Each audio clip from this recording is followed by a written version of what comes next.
हे सब परिश्रम करने वालों और बोझ से दबे हुए लोगों, मेरे पास आओ, मैं तुम्हें विश्राम दूंगा।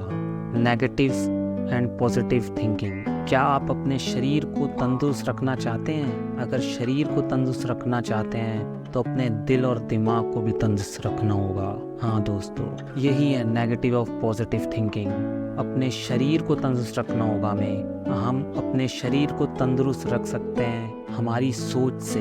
हमारी सोच क्या है? क्या हम अच्छा सोचते हैं या खराब? क्या हम हर एक बात को लेकर परेशान होते हैं अपनी ज़िंदगी में? हमें परेशान नहीं होना है, क्योंकि हमारी सोच पर ही हमारे शरीर की तंदुरुस्ती भी निर्भर करती है। क्या आप सोचते ही रहते हैं हर वक्त कि किसने मुझे क्या बुरा कहा, या मेरे बात में क्या गॉसिप हो रहा है, मेरे बात में क्या बात हो रही है? क्या आप यही सोच के परेशान रहते हैं?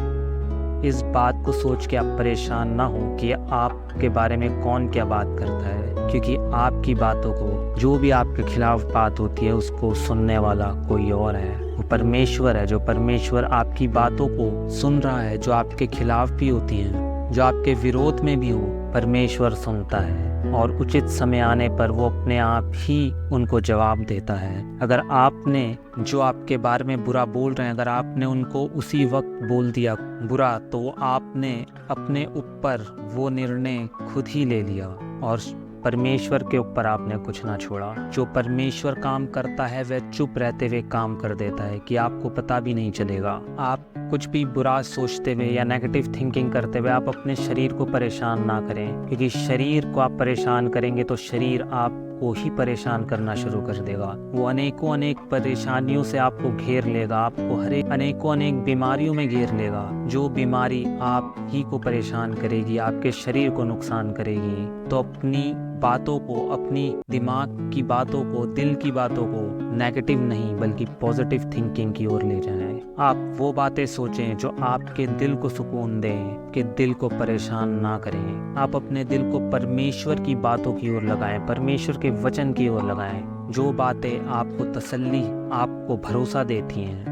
इंसान तो सिर्फ तसल्ली देता है, लेकिन परमेश्वर का वचन भरोसा देता है। आप उस भरोसे में बने जो परमेश्वर आपको देना चाहता है। आप उस परमेश्वर के भरोसे को ले लें, क्योंकि भरोसा आपको परमेश्वर ने दिया है और तसल्ली तो सिर्फ इंसान ही देता है। अपने दिल और दिमाग को खाली कर दें बुरी बातों से। अपने बोझ को, जो आपने अपने दिल पर, दिमाग पर बोझ ले लिया है बुरी बातों से, और दूसरे की सोच को जो आपने बेवजह अपने ऊपर ले ली है, आप उन्हें अपने दिल और दिमाग से अपने बोझ को उतार दें। ये बाइबल का वचन कहता है, हे सब परिश्रम करने वालों और बोझ से दबे हुए लोगों, मेरे पास आओ, मैं तुम्हें विश्राम दूंगा। ये परमेश्वर का वचन है जो खाली नहीं जाता, क्योंकि चांद और सूरज तो टल जाएगा लेकिन परमेश्वर का वचन कभी ना टलेगा। जब ईश्वर ने वादा किया है तो क्या वो व्यर्थ है?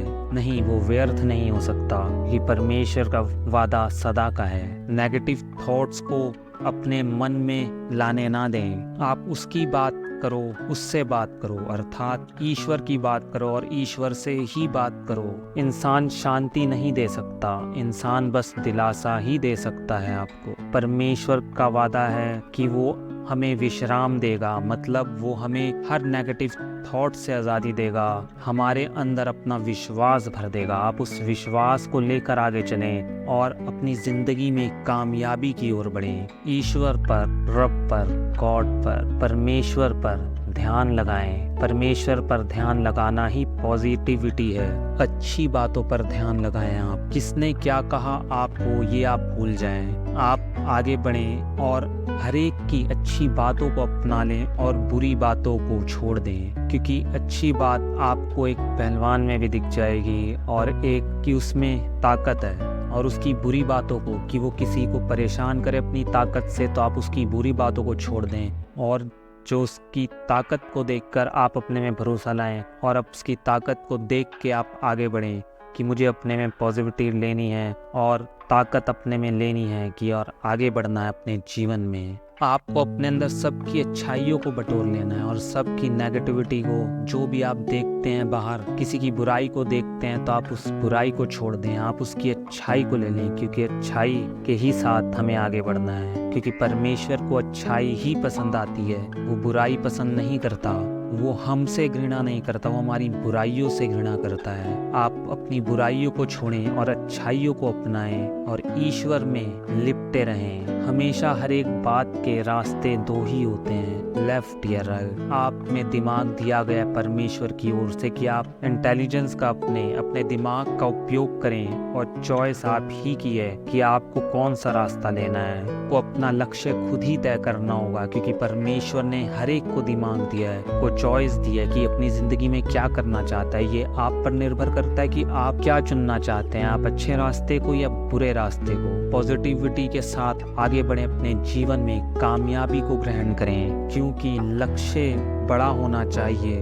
आपको लक्ष्य क्या है आप ही को तय करना होगा। कुछ पाना है तो हिम्मत दिखानी होगी पॉजिटिविटी की, क्योंकि लक्ष्य भला छोटा ही हो लेकिन उसे पूरा करने का संकल्प बड़ा होना चाहिए। इसी पॉजिटिविटी के साथ हम दोस्तों फिर मिलेंगे। God bless you.